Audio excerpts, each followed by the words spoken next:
असली विकास पुरुष कौन, किसने किया गाजीपुर का विकास? मनोज सिन्हा जी का वो बजट ही नहीं था, उत्तर प्रदेश सरकार का बजट था। ट्रामा सेंटर को बंद कर दिया गया और वहाँ का सामान निकाल करके ट्रामा सेंटर को जो है मेडिकल कॉलेज को सुपुर्द कर दिया गया। मैं हूं संतोष और आप देखना शुरू कर चुके हैं सौलभ हिंदी। आज के हमारे इस वीडियो में गाजीपुर के समाजवादी पार्टी के कद्दावर नेता और समाजवादी पार्टी की जब सरकार थी उस समय पूर्व में ये मंत्री रह चुके हैं, इनका नाम है सुधीर यादव। हमारे साथ हैं और तमाम सारी बातें हम इनसे करेंगे। पहला इंटरव्यू हमारे चैनल पर इनका हो रहा है, तो हम बात करेंगे इनसे और गाजीपुर को लेकर। बहुत बहुत स्वागत है सर आपका। धन्यवाद आपका। अच्छा, आप मंत्री भी रह चुके हैं समाजवादी पार्टी में और सपा के कद्दावर नेताओं में से एक माने जाते हैं आप। और क्या लग रहा है, अब 2027 का चुनाव नज़दीक है और जिस तरीके से देश में एक तरीके से हो हल्ला मचा हुआ है, ये जो हो रहा है ये 27 में अखिलेश यादव यानी आपकी पार्टी की सरकार बना देगा या फिर जो है अभी कुछ बाकी रह गया? नहीं, जनता मन बना चुकी है और 2027 में समाजवादी पार्टी की सरकार बनेगी। जनता हमारे साथ है, पीडीए के लोग हमारे साथ हैं, सरकार हमारी बनेगी।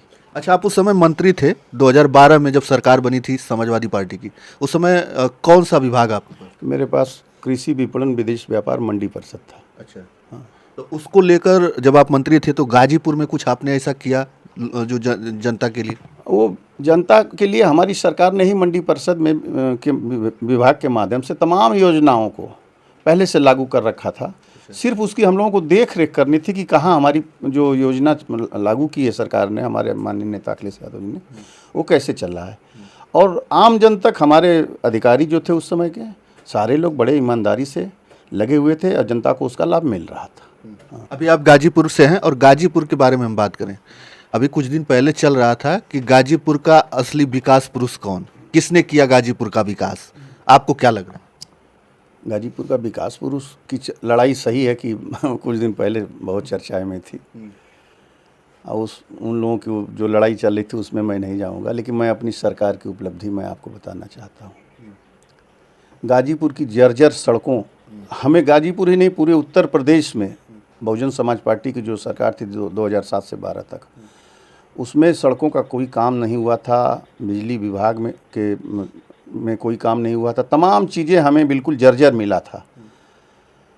और हमारी सरकार ने 2012 से 17 के बीच में पूरे प्रदेश की सड़कों को बनाने और संवारने का काम किया। अब जैसे आप गाजीपुर में प्रकाश नगर से हंसराजपुर मार्ग आप देख लीजिए, हमारी सरकार में बना। हंसराजपुर से सादियाबाद हमारी सरकार में बना। सादियाबाद से रायपुर बघाई हमारी सरकार में बना।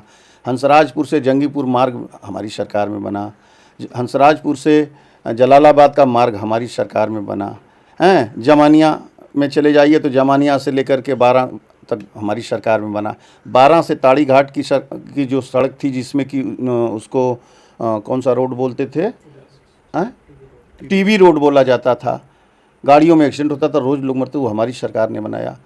आप जहूराबाद क्षेत्र में चले जाइए, मतलब पूरे गाजीपुर में इतनी खराब बदतर स्थिति थी, उसको संवारने का काम हमारी समाजवादी पार्टी की सरकार ने किया। लेकिन जो टीबी रोड की बात कर रहे हैं वो तो ये कहा जाता है कि जब यहाँ पर गाजीपुर में सांसद थे मनोज सिन्हा जी, वो जो है बनवाए। नहीं, ये मनोज सिन्हा जी से पहले की मनोज सिन्हा जी का वो बजट ही नहीं था, उत्तर प्रदेश सरकार का बजट था। आप पता कर लीजिए, मतलब सरकार आने के बाद आप पता कर लीजिए जो टीबी रोड बना है 12 से लेकर के यादव मोड़ बक्सर बिहार बॉर्डर से लेकर के ताड़ी घाट तक, वो केंद्र सरकार का पैसा ही नहीं था, वो तो उत्तर प्रदेश सरकार का पैसा था, 200 कुछ करोड़ रुपया, और वो हमारी सरकार ने बनवाया। तो फिर कैसे कह रहे हैं लोग? अब भाई कहने के लिए कोई कुछ भी कर ले। अब हॉस्पिटल जो बना 200 बेड का, अब सरकार, हमारी सरकार ने पैसा दिया, हमारी सरकार में काम हुआ, हमारी सरकार में बना, उद्घाटन हुआ, शिलान्यास सब कुछ हुआ। अब बाद में भाजपा सरकार ने जब आती है तो भाजपा सरकार ने अपना वहाँ पत्थर लगा दिया। तब इसके लिए क्या कहिएगा। समाजवादी एक्सप्रेसवे का शिलान्यास हमारे मुख्यमंत्री अखिलेश यादव जी उत्तर प्रदेश के राज्यपाल महोदय के साथ हुआ और बन गया। तो बाद में बीजेपी की सरकार ने कह दिया कि हमने समाजवादी एक्सप्रेसवे बनाया है। गाजीपुर में ट्रामा सेंटर ले लीजिए, मोहम्मदाबाद का ट्रामा सेंटर ले लीजिए, हमारी सरकार ने दिया, बना हमारी सरकार में, चालू भी हो गया।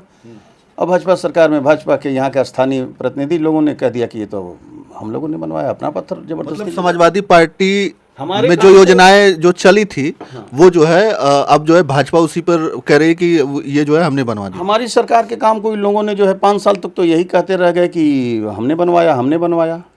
और मेरी ही सरकार की जो सड़कें बनी थी, आज भी उस सड़कों का ये कायदे से, ईमानदारी से मरम्मत नहीं करा पा रहे हैं, और सड़कें अब जर्जर हो रही हैं। जिस ट्रामा सेंटर की आप बात कर रहे हैं, उस ट्रामा सेंटर को अभी कुछ खबर चल रही है, वहाँ पर कुछ लोग धरना भी दे रहे थे कि उसमें का सामान जो है निकाला जा रहा है, उसको बंद करके वो जो है मर्ज किया जा रहा है मेडिकल कॉलेज। ये कर दिया गया, ट्रामा सेंटर को बंद कर दिया गया और वहाँ का सामान निकाल करके ट्रामा सेंटर को जो है मेडिकल कॉलेज को सुपुर्द कर दिया गया। जबकि पहले से जगहें उपलब्ध थी, मेडिकल कॉलेज के पास तमाम बेड्स वगैरह जो भी आवश्यकता थी वो बना हुआ था, फिर भी ट्रामा सेंटर को ये लोग बंद कर दिए। वहाँ से लोग बैठना, डॉक्टर लोग जो बैठते थे, ओपीडी करते थे, वो सारा चीज़ें बंद कर दिया। अब उसको जो है उस मेडिकल कॉलेज अपने देख रेख में चलाएगा। तो सरकार का कोई नया काम करने का तो मन है नहीं, बस इधर का उधर, उधर का उधर, यही सब करना है, झूठ बोलना है।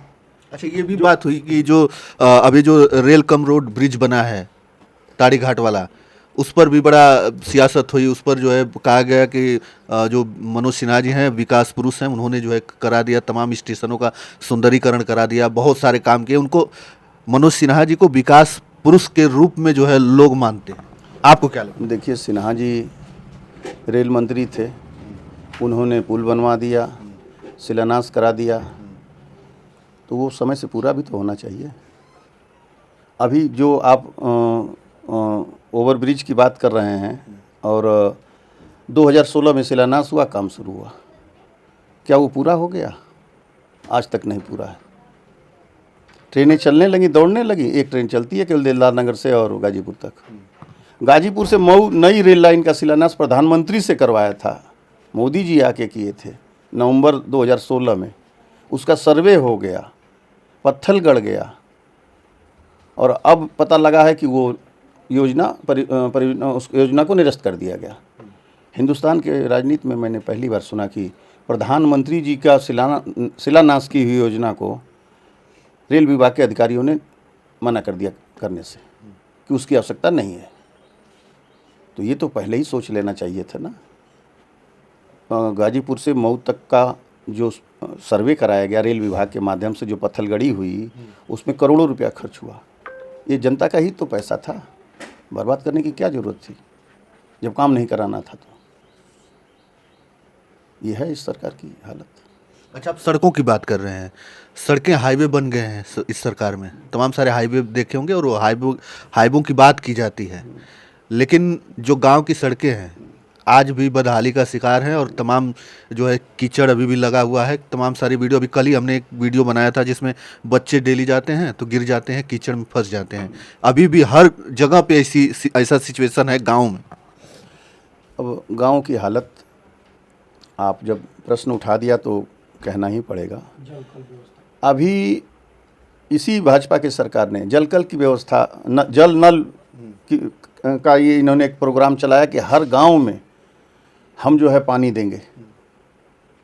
आप पत्रकार हैं, आप बहुत सारी जगहों पे जाते हैं, आप पता कर लीजिए कितने % गाँव में ये योजना सफल है। इसमें बड़े लोग शामिल थे, आए, आधा अधूरा काम किए, और काम छोड़ करके पेमेंट भुगतान ले करके गायब हो गए। और मुझे जहाँ तक अनुमान है कि 70% गाँव में ये योजना पहुँच ही नहीं पाई। आप गाजीपुर शहर में चलिए, 8-9 साल से गाजीपुर शहर की सड़कें टूटी हुई हैं, खुदी हुई हैं सीवर के नाम पर। आज तक देख लीजिए आप जाके, पूरे शहर की हालत आज तक नहीं सुधरी, और सीवर भी नहीं चालू हो पाया। ये कौन लोग हैं कि सड़कों को बदहाल कर दिया? हमारी सरकार में ये बना था, और भाजपा सरकार में आज तक खुदा ही रह गया। और यहाँ कई जिलाधिकारी आए, इस समय वर्तमान के जिलाधिकारी महोदय ने भी संबंधित विभाग को आदेश दिया, उसके बाद भी ये सड़कें नहीं बन पा रही हैं, मरम्मत तक नहीं हो पा रही हैं। अच्छा, जिलाधिकारी की बात आपने किया तो हम बात कर दें, थोड़ा सा उस पर चर्चा भी कर दें उन पर, क्योंकि जो अभी के जिलाधिकारी हैं अनुपम शुक्ला जी, उनका बड़ा नाम है और बड़ी उम्मीद से जो जनता जो है जा रही है। इस समय पता चल रहा है कि शाम से ही वहाँ पर लाइन लग जा रही है और ये कहा जा रहा है कि सुन रहे हैं। और शाम से लगातार, जब से वो आए हैं तब से लगातार शाम से ही लोग जो है लाइन लगा लेते हैं, तब जाके सुबह उनका नंबर आता है। और ये प्रक्रिया डेली चल रही है, लगभग 2 महीने से लगातार चल रही है। तो गाजीपुर में कितने लोग पीड़ित हैं कि लगातार जो है वहाँ पर डेली एक दिन पहले से ही लाइन लगाकर वहाँ पर खड़े हैं लोग? देखिए, ये सही है कि लाइन लोग लगा के खड़े हो रहे हैं, भीड़ हो रही है, और डीएम साहब बड़े ईमानदारी से लोगों की बात सुन भी रहे हैं, काम भी कर रहे हैं, निर्देश भी दे रहे हैं। सबसे बड़ा सवाल ये खड़ा होता है कि इतनी बड़ी लंबी लाइन लग क्यों रही है? इतनी भीड़ सिर्फ जिला अधिकारी महोदय के कार्यालय पर आ क्यों रही है? बाकी संबंधित अधिकारी क्या कर रहे हैं? उनको लग रहा होगा कि यही एक ईमानदार व्यक्ति हैं, इन्हीं पर जाएंगे तो हमारा सुना जाएगा। और अधिकारी काम क्यों नहीं कर रहे हैं? सबसे बड़ा सवाल ये खड़ा हो रहा है। कोई जहूराबाद से, कोई जखनिया से, कोई दिलदार नगर से आके डीएम साहब से मिलने के लिए रात में आ जाए, सुबह 8 बजे लाइन में लग जाए। सबसे बड़ा सवाल ये है कि अधिकारी, बाकी इसका मतलब कि नीचे के अधिकारी काम नहीं कर रहे हैं। नहीं, जब नहीं करेंगे तो जो अच्छा काम करेगा उसके यहाँ लोग जाएंगे, भीड़ लगेगी, यही लगेगी। काम नहीं हो रहा है। जनता के बीच में आप जाइए, जनता से पूछिए, काम कहाँ हो रहा है? बिजली की समस्या अभी देखिए, अभी जहूराबाद में बाप बेटा 2 मर गए। 11,000 की लाइट जो है, तार बिल्कुल ज़मीन से 6 फीट की ऊंचाई पर था, और वो कैसे इतनी बड़ी दुर्घटना हुई, बाप बेटा दोनों अभी ख़त्म हो गए। बरसात का मौसम आ गया है, बिजली विभाग को इस पर संज्ञान लेना चाहिए। इन सब हर क्षेत्रों में, हर क्षेत्र में उनके लाइनमैन हैं, जेई हैं, अन्य स्टाफ हैं। इससे दुर्घटनाएं हर साल हो रही हैं, बार बार हो रही हैं, फिर भी विभाग को ध्यान नहीं है। अच्छा, भाजपा के लोग तो ये कह रहे हैं कि सातों की सातों सीट तो यहाँ पर जो है समाजवादी पार्टी ने जीता है, इसीलिए काम नहीं होने दे रहे हैं वो लोग। भाजपा के लोग इसीलिए गाजीपुर में काम नहीं होने दे रहे हैं कि हम लोग, समाजवादी पार्टी जीत गई है। नहीं, जीती है तो फिर इनके विधायक है तो इनको काम करना चाहिए। हमारे विधायक को जितना काम करना है, जो उनसे हो सकता है वो करा रहे हैं, कर रहे हैं। लेकिन जो काम सरकार की जिम्मेदारी है उसको कौन करेगा? जो सरकार की जिम्मेदारी है उसको सरकार को करना चाहिए। सरकार करे, करके दिखाए, जनता को खुश करे। हर काम विधायक के उसमें नहीं आता। विधायक की तो बहुत छोटी सी सीमित निधि है, उस निधि से कहीं एक ट्रांसफार्मर लगवा दिया, कहीं एक छोटा सा नल लगवा दिया, कहीं छोटा इंटरलॉकिंग लगा दिया, 100-200 मीटर का पिच सड़क बना दिया, यही ना काम है। 5 करोड़ में आप क्या कर लीजिएगा? 1 करोड़ रुपया आपका जीएसटी उसमें चला जाता है, 4 करोड़ रुपया बचा। 4 करोड़ में क्या कर लेंगे आप? विधानसभा है, लंबी विधानसभा होती है, छोटी गाँव पंचायत तो है नहीं। बाकी पंचायत चुनाव भी तो बात कर लेते, पंचायत चुनाव भी टाल दिया गया। आपको लगता है कि वो पंचायत चुनाव जो है कब होंगे, क्या होगा? क्योंकि तमाम जो लोग हैं, प्रशासक बना दिया गया, ब्लॉक प्रमुखों को बना दिया गया प्रशासक, जिला पंचायत अध्यक्ष को प्रशासक बना दिया गया। तो आपको क्या लगता है, चुनाव होने वाला है कि नहीं होने वाला? देखिए, मैं भी क्षेत्र पंचायत का सदस्य रहा हूँ और ब्लॉक का ज्येष्ठ प्रमुख रहा हूँ। अब मेरे जानकारी में 2005 से 2010 तक रहा। मेरे जानकारी में तो कभी प्रधान प्रशासक बनता नहीं था, प्रमुख को भी ये सब नहीं रहता था। प्रशासक तो अधिकारियों को ये चार्ज दिया जाता था, अधिकारी लोग रहते थे। महीना 2 महीना 4 महीना के अंदर चुनाव करा लिए जाते थे। लेकिन सरकार कहीं न कहीं जनता से डरी हुई है, या उसके पास चुनाव कराने की व्यवस्थाएं ठीक नहीं हैं, चुनाव नहीं करा पा रही है। सरकार को गंभीर होना चाहिए इस मसलों पे। 5 साल बाद चुनाव है, जनता उसका इंतज़ार कर रही है। अपना नया पुराना जनप्रतिनिधि जो है, उसको किसी को नया बनाना है, किसी को हटाना है, उसका जो मौलिक अधिकार है उस पर आप क्यों वो कर रहे हैं, रोक रहे हैं? और अभी तो मुझे नहीं लग रहा है कि सरकार की कोई मंशा है चुनाव कराने की। अभी जो पंचायती चुनाव टाल दिया गया, भरोसा नहीं कि कब होगा। अब 2027 का विधानसभा चुनाव भी आ गया है, तो आपको लग रहा है कि विधानसभा चुनाव भी होने वाला है या नहीं होने? नहीं, विधानसभा चुनाव तो अभी फ़िलहाल तो लग रहा है कि हो जाएगा, 10 दिन 1 महीना आगे पीछे, लेकिन चुनाव तो ये लोग कराएंगे। पंचायत चुनाव मुझे जहाँ तक लगता है कि विधानसभा चुनाव के बाद ये लोग कराने के मूड में है। इनको ये लग रहा है कि मेरी सरकार फिर आ जाएगी और फिर हम अपने धौंस जमा करके, जैसे पिछली बार ब्लॉक प्रमुख के चुनाव में नामांकन पत्र लूट लिया गया था, ज़बरदस्ती किसी को नामांकन करने नहीं दिया गया था, उस तरीके से रोक करके फिर हम अपना जो है पूरे प्रदेश में सभी जगहों पे अपना कब्जा जमाएंगे। सिस्टम हमारे साथ नहीं है, लेकिन जब जनता जिस ओर जवानी चलती है उस ओर जमाना चलता है, तो जिस ओर जनता चल देगी तो फिर सिस्टम उनका फेल हो जाएगा और फिर हमारा सिस्टम जो छात्र, नौजवान, बेरोजगार, किसान, मजदूर जो हैं ये जो चाहेंगे वो हो जाएगा। क्योंकि आपने देखा बिहार, बंगाल, तमाम सारे चुनाव आपने देखे, ये हो रहा था कि कहीं बदलाव की कोई गुंजाइश ही नहीं है, न बिहार में न बंगाल में, और ठीक उल्टा हो गया। नहीं, देखिए, बिहार में भी लोग ठगे गए और बंगाल में भी लोग ठगे गए। अब बिहार वालों को भी याद आ रहा है कि हम लोग ठग दिए गए, अब बंगाल वालों को भी अब शुरू हो गया है वहाँ काम बीजेपी का। अब वो भी रोना शुरू कर दिए हैं कि अरे हम लोग तो ठग दिए गए। झूठे वादे बहुत दिन तक नहीं चलते और उत्तर प्रदेश की जनता चूँकि 10 साल से योगी बाबा की सरकार को देख रही है, इसलिए यहाँ की जनता अपने को जो है ठगने अब नहीं देगी। चलिए, तमाम सारी बातें हुई। हमारे साथ समाजवादी पार्टी के कद्दावर नेता और पूर्व मंत्री सुधीर यादव जी थे। गाजीपुर को लेकर बातें हुई, तमाम सारी बातें हुई। आपकी राय कमेंट में हमें अवश्य बताइएगा। धन्यवाद।